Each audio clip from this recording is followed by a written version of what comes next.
Би энийг батгаар өөрөө одоо хатл энийг манай одоо хатсаас энийг өөрөө яриад байдаг байхгүй.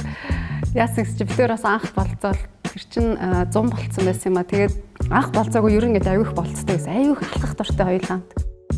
Тэгсэн чинь нэг одоо парк ороод битээр одооны үндэсний цэцэрлэгт төрөлөө. Бишээ соёл амралтын хүрээлэн тэгсэн чинь надаа юм хөөсөн чихэр авч идэв байхгүй юу? Яагаад өнгөтэй юм том аюу гоё.